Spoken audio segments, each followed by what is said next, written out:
নমস্কার, কলকাতা টিভিতে আপনাদের স্বাগত। আমি আশিস চট্টোপাধ্যায়। স্বাধীনতা দিবস উপলক্ষে এ রাজ্যের অন্যতম নেত্রী, বর্তমানে বিরোধী নেত্রী মমতা বন্দ্যোপাধ্যায় কোনো অনুষ্ঠানেই সশরীরে যে হাজির থাকলেন না, এটা রাজ্যবাসী প্রবলভাবেই দৃষ্টি আকর্ষণ করেছে। মমতা বন্দ্যোপাধ্যায়ের স্বাধীনতা দিবস পালন যখন তিনি মুখ্যমন্ত্রী ছিলেন না, তখনও বহু বছর ধরে আমরা সেটা লক্ষ্য করেছি। যখন মমতা বন্দ্যোপাধ্যায় যুব কংগ্রেস করতেন, যখন তিনি 1992 সালে ব্রিগেডে বামফ্রন্ট হাঁটানোর জন্য ব্রিগেড সমাবেশ করেছিলেন, মৃত্যু ঘণ্টা বাজানো হয়েছিল বামফ্রন্টের। যখন 1993 সালের 21 জুলাই রাইটার্স চলো অভিযানের ডাক দিয়েছিলেন, যেখানে দুঃখজনক ঘটনায় পুলিশের গুলিতে 13 জনের মৃত্যু হয়েছিল, সেই সময়ে তো স্বাধীনতা দিবসের দিনটি তিনি অত্যন্ত যত্নের সঙ্গে পালন করতেন। বিভিন্ন জায়গায় যেতেন, কর্মীদের সাথে কথা বলতেন এবং স্বাধীনতা দিবসকে যেভাবে কংগ্রেস অত্যন্ত গুরুত্ব দিয়ে পালন করে, তিনি তখন কংগ্রেসে ছিলেন, তিনি কংগ্রেসের মধ্যে থেকেই নিজস্ব উদ্যোগেও স্বাধীনতা দিবস পালন করতেন। 1998 সালের 1 জানুয়ারি তৃণমূল কংগ্রেস গঠিত হয়। এই বছরটাতে লোকসভা নির্বাচন ছিল। তারপরে 15ই আগস্ট স্বাধীনতা দিবস যখন আসে, মমতা বন্দ্যোপাধ্যায় তখন এরাজ্যে অন্যতম বিরোধী নেত্রী, তিনি সেই স্বাধীনতা দিবস গুরুত্বের সঙ্গে পালন করেছেন। তারপরে ধীরে ধীরে বছর কেটে গেছে। 98 থেকে নতুন শতাব্দীতে আমরা পা দিয়েছি। আমরা দেখেছি বিভিন্ন জায়গায় মমতা বন্দ্যোপাধ্যায় পতাকা উত্তোলন করেছেন বা স্বাধীনতা দিবস উপলক্ষে অনুষ্ঠানে উপস্থিত থেকেছেন। 2011 সালে যখন তিনি মুখ্যমন্ত্রী হলেন, সেই বছরেও স্বাধীনতা দিবস পালন তিনি অত্যন্ত গুরুত্বের সঙ্গে করেছেন।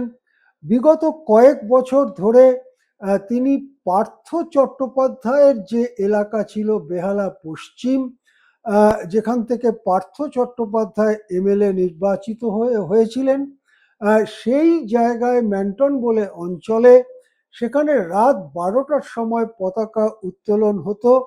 ফ্রিডম অ্যাট মিডনাইট এই নামে সেই অনুষ্ঠানটি পরিচিত ছিল। রাত 12টার সময় বহু তৃণমূল কংগ্রেস কর্মী এবং সাধারণ মানুষ সেখানে জড়ো হতেন। মমতা বন্দ্যোপাধ্যায় সেখানে যেতেন, দু চারটি কথা বলতেন এবং পতাকা উত্তোলন করতেন। 15ই আগস্ট সকালবেলা যেমন সরকারি অনুষ্ঠানে তিনি যোগ দিতেন, তেমনি বিকেলবেলা তিনি রাজভবনে যেতেন এবং সেখানেও সামাজিক মিলনের কর্মসূচিতে তিনি অংশ নিতেন। সেখানে রাজ্যের প্রায় সমস্ত বিশিষ্ট মানুষেরা আসতেন, চা পান পর্ব হতো এবং সেখানে বেশ খানিকক্ষণ মমতা বন্দ্যোপাধ্যায় থাকতেন।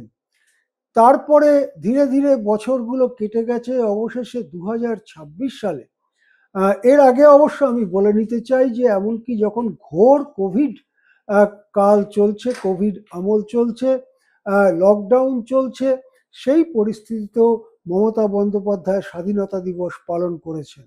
কিন্তু চলতি বছরের মে মাসে যখন তিনি ভোটে হেরে গেলেন এবং তার পার্টি তছনছ হয়ে গেল, তারপরে এই স্বাধীনতা দিবসে অনেকেই আশা করেছিলেন যে মমতা বন্দ্যোপাধ্যায় কোথাও কোনো একটা প্রকাশ্য সভায় গিয়ে কিছু বলবেন এবং পতাকা উত্তোলন করবেন। কিন্তু দেখা গেল মমতা বন্দ্যোপাধ্যায় সারা দিন কালীঘাটের বাড়িতে থাকলেও কোনো অনুষ্ঠানে তিনি অংশ নিলেন না।